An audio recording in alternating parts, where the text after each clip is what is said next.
Information, please. Wake up, Mr. and Mrs. America. Time to stump the expert. This is the fifth in a series of struggles between the public and the expert. A new type of question and answer game in which the timid public turns on the mental giant. If you want to take part in this new game, now sweeping the country, here's how it's done. Send us questions and the correct answers. If acceptable to our editors, they will be presented to a board of experts for the first time during each broadcast. Questions accepted will win $2 each for the person who submits them.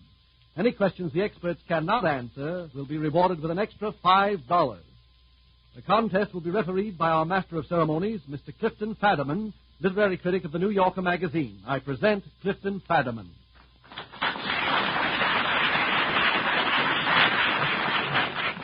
Thank you. Good evening, everybody. We have a particularly brilliant quartet here this evening, and while they're busy polishing up their Phi Beta Kappa keys, I'll introduce them to you. First, we have our old friend, the famous columnist, Franklin P. Adams, holding his hand to his head to keep the information from spilling out. Next, Mr. Marcus Duffield, day news editor of the Herald Tribune, and our shark on current events. Next, we have Mr. John Kieran, who not only runs a masterly sports column in the New York Times, but also claims to know everything about birds, beasts, bees, and flowers. We shall see, Mr. Kieran, we shall see. And finally, as our special guest of honor, I am proud to introduce the world-famous playwright, Marc Connolly, author of The Green Pastures, and at present producer of The Two Bouquets, one of the most charming plays of this season, or any season. Hope you like that, Mr. Connolly. We're always nice to our experts for the first 3 minutes.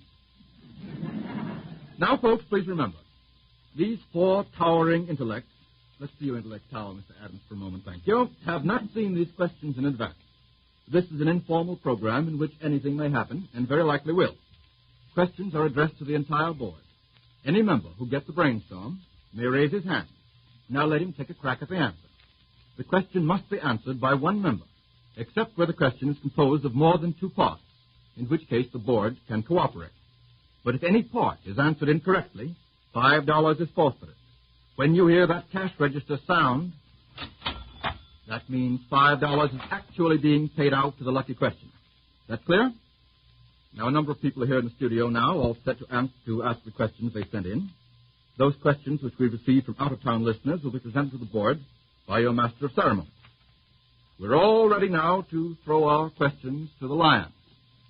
Listen carefully. The experts are sharpening their wits. And just for fun, we'll start the program with a little music. The first question comes from Mr. James Franklin of Chicago, Illinois. We're going to play a few notes from 7 famous songs, which I shall name. You are asked, my board of experts, to name the performer who made each song famous. And you have to name 5 out of 7 correctly. You can do that cooperatively. The first is My Man.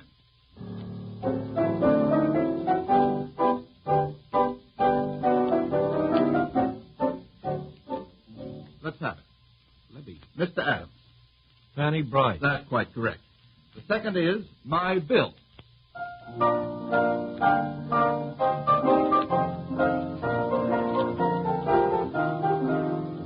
Mr. Connolly is crazy to answer that question. Mr. Connolly. Helen Morgan. That's quite correct. The third, It's So Delightful to Be Married. Mr.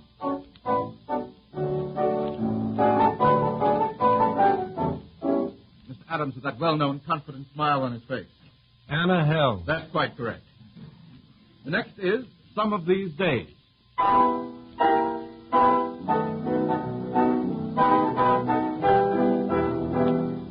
They look worried. They look worried.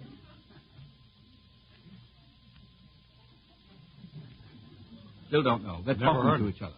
Mr. Adams never heard of it. Some of These Days made famous by Sophie Tucker. That's one wrong so far. The next is Give My Regards to Broadway. All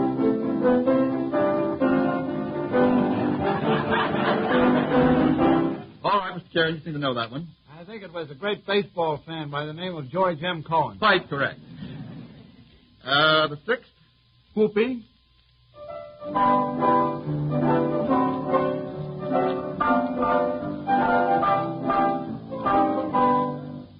Connolly at bat again. Eddie Cantle. Quite correct. And last and finally, Minnie the Moocher.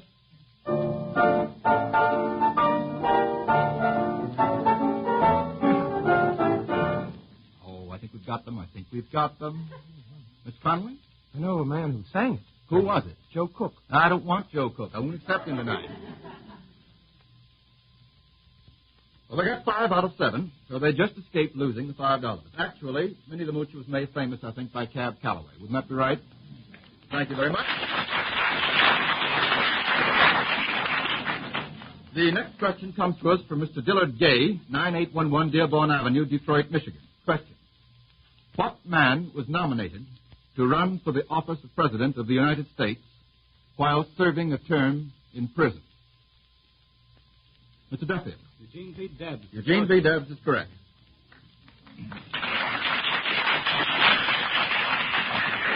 Have you ever wondered what the situation would have been, Mr. Duffield, if you'd ever been elected under those circumstances? Perish the thought. Next question. From Dr. George F. Herity, 674 Park Place, Brooklyn, New York. Now, Dr. Herity has some conditions about this question. In the first place, in order to answer the question, I shall have to ask all 4 of my experts to give me the beginning of the Yale cheer. The Yale cheer. How about leaving it, Mike? Mr. Adams? I won't give it at all. Mr. Adams won't give it. Why not? I don't like Yale. Very bad. Adams not allowed to say that sort of thing over the air. You realize that if you don't give us the Yale cheer together with your colleagues, we are going to lose the sum of $5? I'll give it. All right, gentlemen. 1, 2, 3. Break it, kick, kick, kick, kick, kick, kick. Break it, kick, kick, kick, kick, kick, kick. Now, but that's only the beginning of Dr. Harity's question. The question is, with what animal and what famous poet is that cheer associated? Mr. Connolly. Associated with frogs and Aristophanes. Aristophanes played the frogs quite correct. They're pretty good so far, but we'll break them down. This one comes from Miss Nell Wynn, 1203 Woodside Building, Greenville, South Carolina. Question. What popular dances bear or include the names of each of the following? Now, you can get together on this, boys. A fruit. Volunteers. What popular dances bear or include the names of each of the following? A fruit, Mr. Connolly? Big Apple. Big Apple is correct. Grapevine would do, of course. A city. Mr. Adams? Charleston. Charleston is correct. Also Chicago. Also Baltimore. That's all I have down on the card. An animal? Mr. Kieran, you know all about animals. All right, now, Mr. Adams. The foxtrot. Foxtrot's correct. Another one. Connolly, do you know another one? The grizzly bear. Grizzly bear, bunny hug, camel walk. Oh, there's thousands of them. At least 3. 4, a state. That's a state of the Union, I understand. Virginia Reel. That's correct. That came from Mr. Duffield, current events expert. And finally, a vehicle. A vehicle. They look all broken up. Camel walk? Camel. What am I going to do with a man like that? He thinks a camel is a vehicle. Ship? I won't accept it. Drag. I beg pardon? The drag? A drag isn't a vehicle either. Oh, You mean a wheelbarrow? Never riding a drag? Don't argue with me. You have no time. No, the answer is truckin'. Truckin'. It's as simple as ABC, and that's going to cost you $5. Next question. Miss Esther Quitt of London, Ontario, is here to read a question herself. Miss Quitt. In what modern country did a king succeed his son to the throne? I'll repeat that, thank you. In what modern country did a king succeed his son to the throne? Mr. Duffield. King Carol took the throne of Romania away from his poor youngster, Michael. That's quite correct. Now, the next one has to do entirely with noses. Noses, you know, N-O-S-E-S. And it comes to us all the way from Santa Fe, New Mexico, from Mr. Jonathan Rush. The following description refer to stage personalities or roles that made them famous. From these descriptions, can you name the actors? 1. A long-nosed gallant. Miss Connolly. Cyrano de Bergerac. That's quite correct. 2. A red-nosed spellbinder. Miss Connolly again. W.C. Fields. That's quite correct. Apparently, Mr. Connolly knows something about the stage. Had no idea where he's picked up his knowledge. 3. A nose for crime. Now, this may be motion picture personalities, of course. Miss Connolly again. Sherlock Holmes. Sherlock Holmes. Very good. And 4, the biggest nose of them all. Mr. Kieran. Mr. James Durante. Mr. James Durante is correct. You wouldn't accept Jumbo the Elephant, I suppose. As a pinch hitter, yes.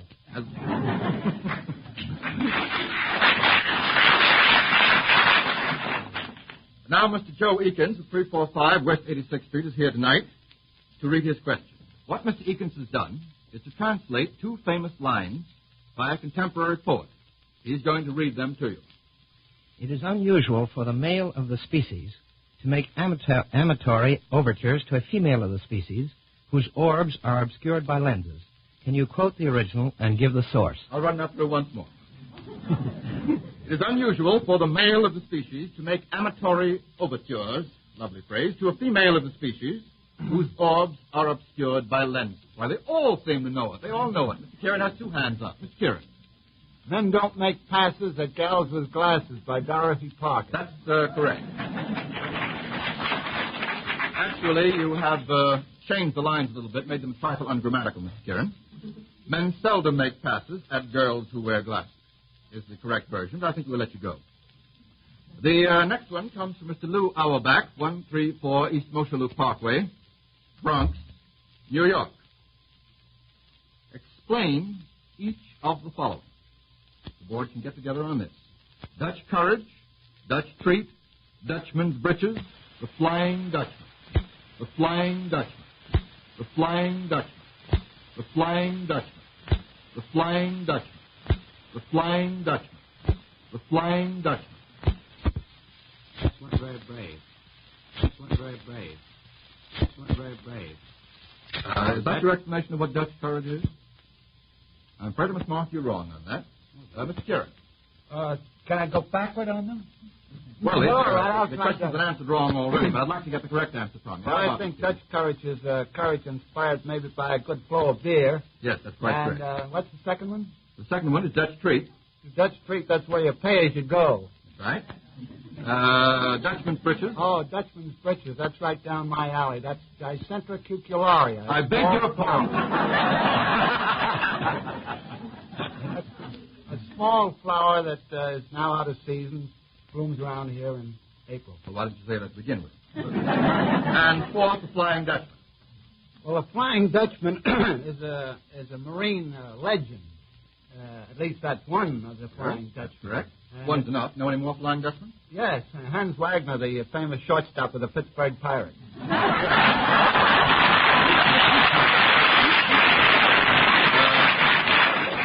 Mr. Kieran did very well for us, but unfortunately, Mr. Duffield's mistake got the rest of you in Dutch, and so you are losing $5. I'm sorry to say. So far, we have lost $10, I believe, to date. The next one comes from Mrs. Fern Palin, 2426 Mission Apartment 8, San Francisco, California. Now listen carefully, gentlemen. Listen carefully. If a young lady, Mr. Adams is very attentive, sitting directly opposite you in a trolley car, suddenly started to nictitate. To nictitate. Explain why you would react in one of the following ways. Feel embarrassed, call a policeman, feel pleased. Mr. Kieran. Was she good looking? The answer is always yes when there's any doubt. Yes. Well, then you wouldn't be out of place to step over and sit beside her, because she gave you the wink. That's quite correct.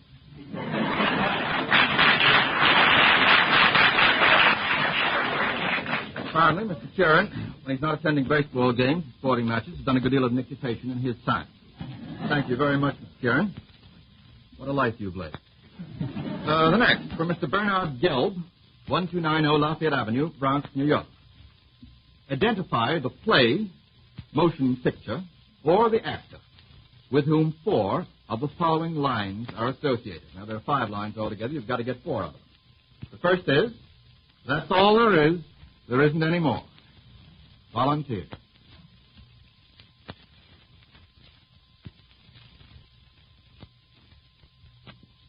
That's all there is. There isn't any more. Miss Adams.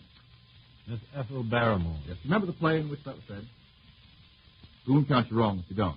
Miss Connolly, do you remember it? Sunday. Sunday is correct. The second. What's all the shooting for? Miss Connolly. The play is The Tavern. That's correct. And do you remember the actor who made the line famous? Yes. Squat comedian. Can you help us out with that? I think it was Arnold Bailey, wasn't it? No. It was not. There's no time to walk. It was not. It was said by the... What have you got right on the Tavern? I'm a very remarkable fellow. I'm a very remarkable fellow. I'm reading this off a card, ladies and gentlemen. I don't want you to get any false impressions. I'm a very remarkable fellow, Mr. Connolly. Peter Pan. Peter Pan. No, Yes. that's wrong. That's one wrong so far. Can anyone supply the correct answer to that? It's from Seventh Heaven. And I suppose you might name Mr. Charles Farrell and Mr. James Stewart and Mr. Joseph Schildkraut as any one of the 3 actors who made the line famous. At least famous to some people. I never heard it before in my life. 4. Wait for Baby. Mr. Kieran. That's from the war play by Yes. Lawrence Starling. That's right. Give us the name. Just a minute. I have to pass that, Frank. It's going right on my mind. What Price Glory? What Price Glory is correct. All right. And never give a sucker an even break. Miss Connolly? By W.C. Fields. Yes, in that's Poppy. Right. In Poppy. 4 out of 5 is what the boys got. Just by the skin of their teeth.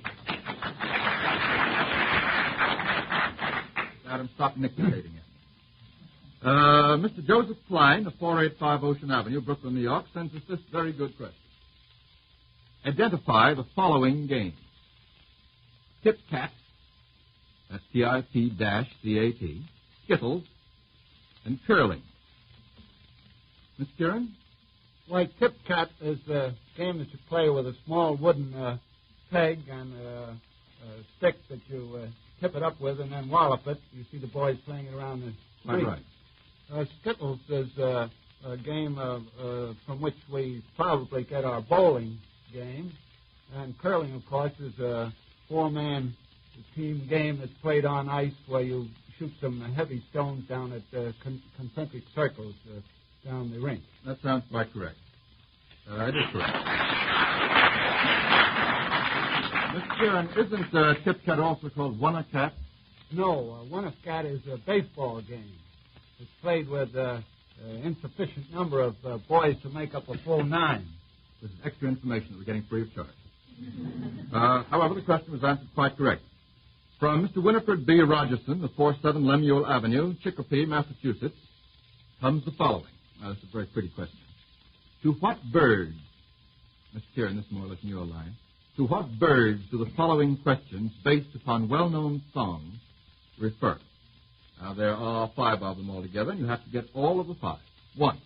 What bird was asked, why do you sit singing willow, pitch, willow, pitch, willow?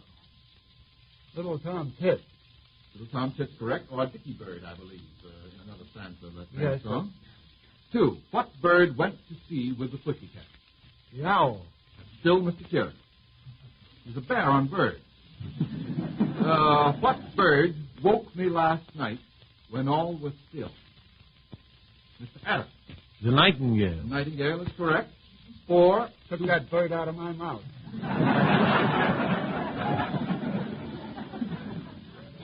To what bird are we urged to listen? Mr. Kieran? Hark, hark, the lark. No, sir. Are we urged to listen? Mr. Adams? The Mockingbird. The mockingbird is correct. How about the 5th? To what bird are we urged to hark? And now... For the second time, hark, hark. I know, but you missed on number 4, and that's going to cost us $5.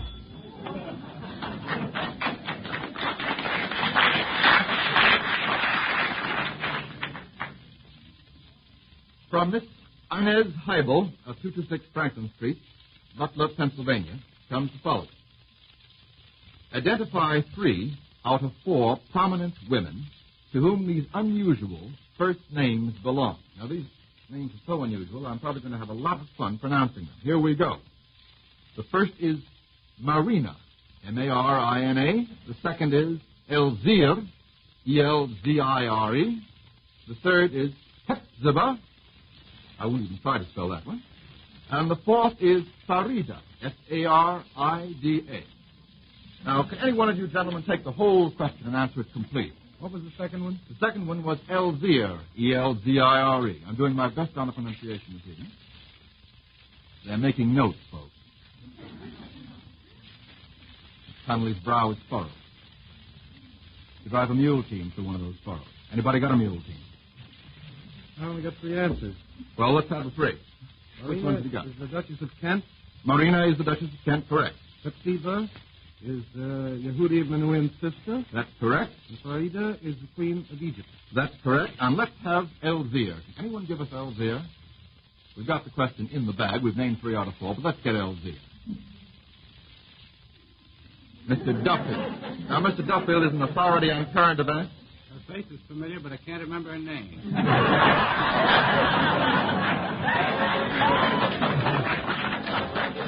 You say her face is familiar?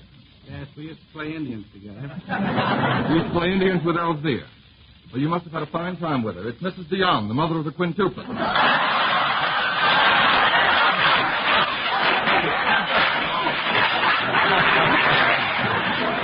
Well, I got 3 out of 4. Very good. Shame on Mr. Duffield, an expert on current events, not knowing a question concerned with the quintuplets. Mr. David Arscott is here, of 1205 75th Street, Brooklyn, New York, to read his question. Mr. David Arscott. This beetle is a shrubby plant, the leaves of which are chewed by certain Asiatics. What is beetlehurst? Read that over again, please. This beetle is a shrubby plant, the leaves of which are chewed by certain Asiatics. What is Betelgeuse? Anybody know the answer to that? How do you spell that last part? How do you spell that, Betelgeuse? Betelgeuse. B-E-T-L-G-E-U-S-E. Well, that's, All right, Mr. Connolly, what is Betelgeuse? It's one of the largest of the distant stars. That's quite correct. It's one of the largest of the distant stars. It's also spelled wrong. G-E-U-S-E. G-U-E-U-S-E. Don't quarrel, ladies and gentlemen. We have too little time for quarreling. The next question, I'll read myself. For Mr. Jones, David L. Jones, as a matter of fact, of Denville, Massachusetts. If you caught a Frenchman in the act of sternutation, sounds like poetry, why might you do one of the following, and which one? Cry, Vive la France, and kiss him. Challenge him to a duel. Bless him. Mr. Kieran. Why, give him the French of our English, God bless you, because he's simply sneezing. Yes, sternutation is sneezing. That's correct. These sporting editors pick up the darndest information. The next one comes from Mrs. Robert W. Holmes of 28 Billingham Street, Somerville, Massachusetts. Name the defeated presidential candidate of the Republican or Democratic Party beginning with 1916 and in order. Mr. Duffield. I don't know why I always get these presidents. 1916 was Mr. Hughes. That's correct. 1920 was Mr. Warren. Wait a minute now. Mr. Cox. That's correct. 1924 was Mr. John W. Davis. Correct. 1928 was Mr. Alfred E. Smith. Correct. 1932 was, who was that man? No political commentary over the air. 1932. That was Mr. Landon. 1932. Oh, I skipped one. Beg your pardon. What was 1932? 1932 was Mr. Hoover. That's correct. And 1936 Mr. Landon. That's quite correct.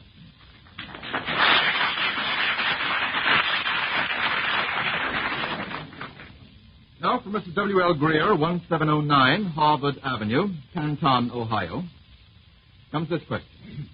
Name 4 books, you only have to name 4, whose titles suggest kinds of weather.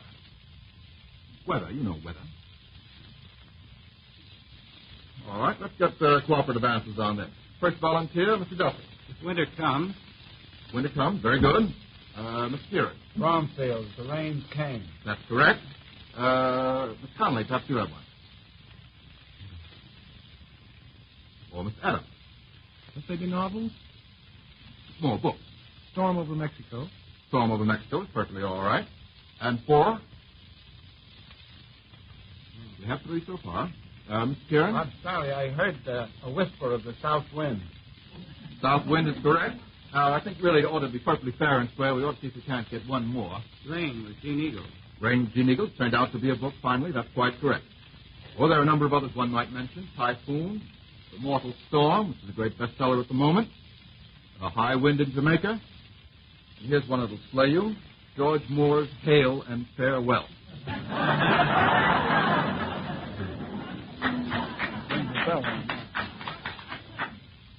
The total record of penalties so far is $15. They're not doing badly, not doing badly.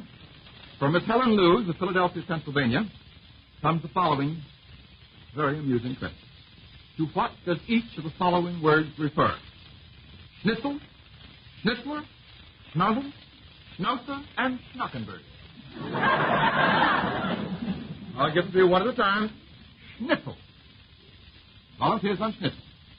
Mr. Adams is on Schnitzel. What do you have, Mr. Adams? Schnitzel is a veal cutlet. A veal cutlet's correct.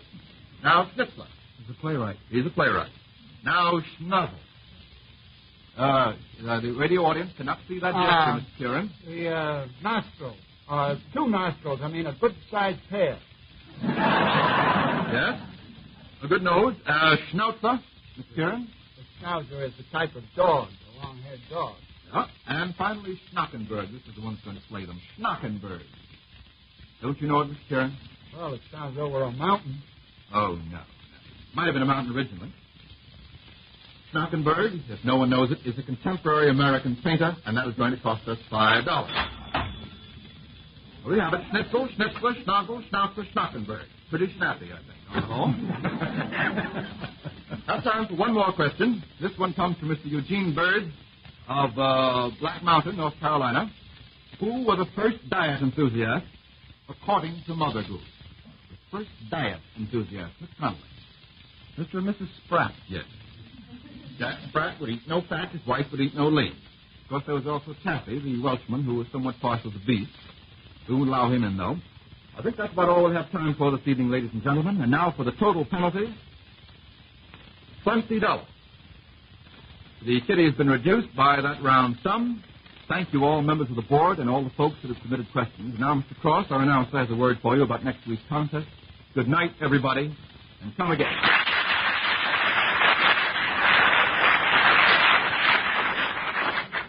Thank you, Mr. Fadiman. We meet again next week at 8:30 for another quiz contest between the public and the experts. The board of experts for next week will include Franklin P. Adams, Bernard Jaffe, John Kieran, and Howard Dietz, author of Broadway plays and publicity director for the MGM studios. Send us your questions and don't forget to include the correct answers. There are no restrictions on the number you may submit.